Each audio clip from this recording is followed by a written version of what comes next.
Hi campers, it's picture book time. Today we're learning about Keith Haring, and this picture book is called The Boy Who Just Kept Drawing. Okay, I hope you enjoy it.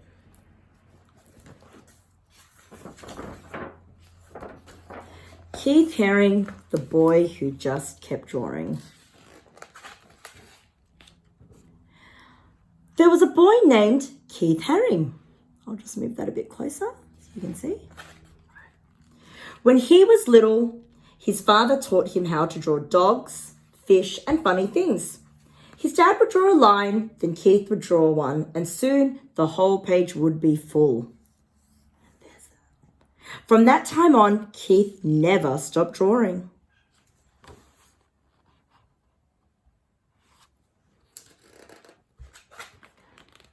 In elementary school, which is primary school for us in Australia, while taking tests, Keith Haring doodled on the edge of his paper.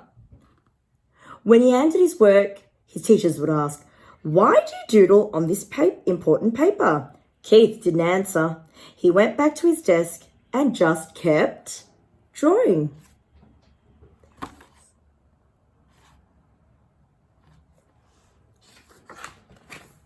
Sometimes Keith invited his friends to draw in his backyard clubhouse.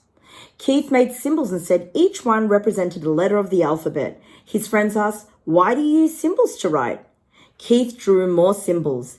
It was his way of answering their question. He encouraged his friends to join him. So here, I love this. I used to love doing this as a kid. Maybe you could do this in camp quarantine. A is that symbol, B is that symbol, C is that symbol, and he did it for all the different letters of the alphabet, and he would write notes in pictures instead of using the alphabet. I think that's an awesome activity, actually. I might do that at home. As a teenager, Keith liked to draw in his bedroom with music playing loud. He would draw on every piece of paper he could find. His mother had to yell over the music, "Why can't you turn that music down and go outside to ride your bike?" But Keith had sold his bike to buy art supplies. So he answered, "Look at the cool drawings I did." And he just kept drawing.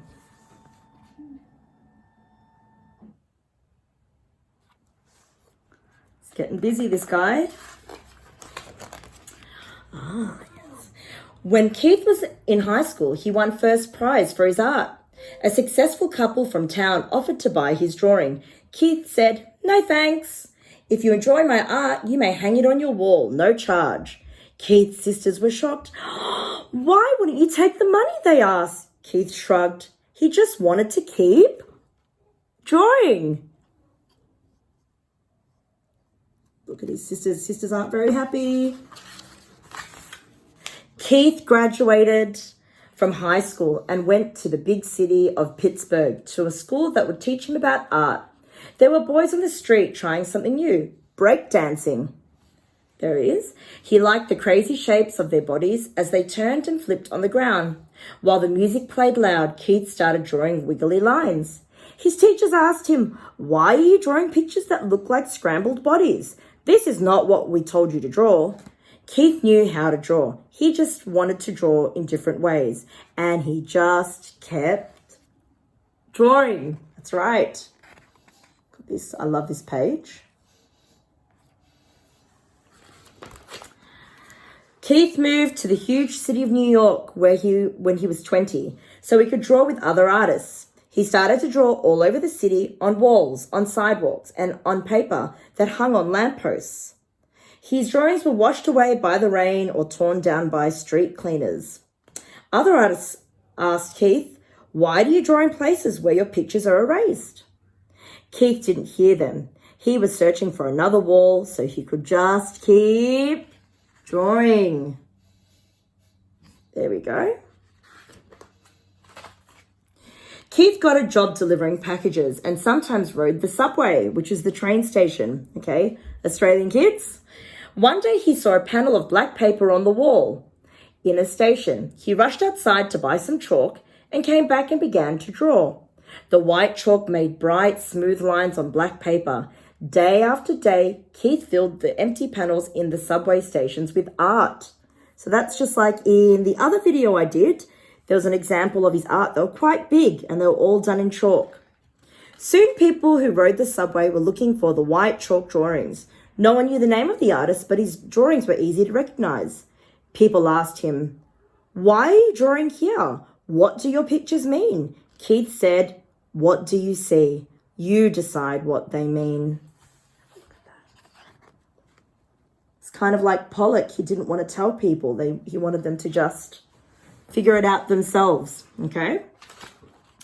Keith lived there. Where Keith lived, there was trash or rubbish on the street, and people didn't always say hello to each other.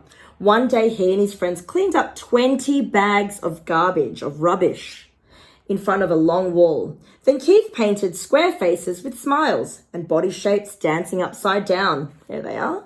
I love them. Their neighbours looked at the drawings and stopped to say, "Thank you." But a policeman came by and lectured Keith. "Why do you do this? I have to give you a ticket because you didn't get permission." So kids, don't do it outside. Just ask your parents. Keith paid the fine and just kept drawing. Soon people wanted to see more of Keith's drawings, and he was asked to display his work in an art gallery. Art was hung from floor to ceiling, and in between he painted on the walls. Keith invited everyone to come and enjoy his work. All of Keith's artwork sold. The gallery owner asked him, "What are you going to do with all this money?" Keith said, "I read in the newspaper that there were kids who don't have enough to eat. I didn't have this money yesterday and I was happy. If I don't have it tomorrow, I will still be happy. All children need to eat. I'll send the money to them." The gallery owner gasped, "Why?" Keith just smiled and started to draw again. So he sold all his paintings in the art gallery. There we go. There he is in the cherry picker. Look, it's a really, really big building. Can you see that? Now people were inviting Keith to draw in famous museums and exhibit in galleries all over the world. He was proud that he'd become a successful artist, but wherever he went, Keith insisted he paint a mural so everyone could enjoy his work, not just the people who had money to buy it. During a visit to Paris, France, Keith painted on the side of a children's hospital, 6 stories high, guys, really high. Newspapers reporters came to take pictures and asked, "Why did you paint at the hospital? Do you think it will make the sick children feel better?" Keith didn't have time to answer. He had to finish his painting. There we go. When the Statue of Liberty was 100 years old, Keith drew an outline of the famous statue on a huge piece of vinyl fabric. Then he asked 900 kids to help him finish the drawing. Keith told them, "Draw anything, whatever you want. No one can say it's bad or good because it's yours." So there's the kids' drawing on the outline of the Statue of Liberty that he drew. When the giant painting was displayed, people were amazed to see what Keith and the kids had made. But the art critics couldn't understand why a famous artist was drawing with kids. But you know Keith, he just kept drawing. Keith painted all over the world. He would draw on anything, anytime, anywhere. Wherever he went and whatever he did, he would not stop. He just kept drawing. Now everyone wanted to know, and together they shouted, "Why? Why do you draw all the time? Why do you give your artwork away? Why do you draw on buildings, on people, on clothing, on furniture, on subway walls, on cars, on skateboards, on walls that belong to no one, and on things that to be thrown away? Why do you draw on everything?" Can you see what he's drawn on there?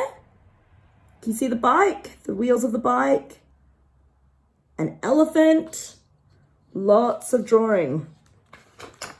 Keith stopped drawing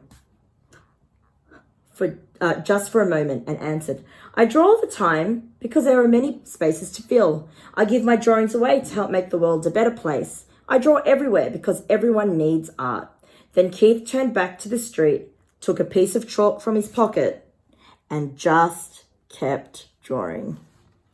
I love him. Do you love him? I love him. So I really hope you enjoy this artist and have fun drawing Keith Haring paintings. But in the back of this book, parents, if you wanted to buy it, it's got photos of Keith and even some of his art and some information. Okay. Okay, you're going to find me tomorrow, and I hope to see more artwork from you guys then. Bye, campers. Have a great night or day.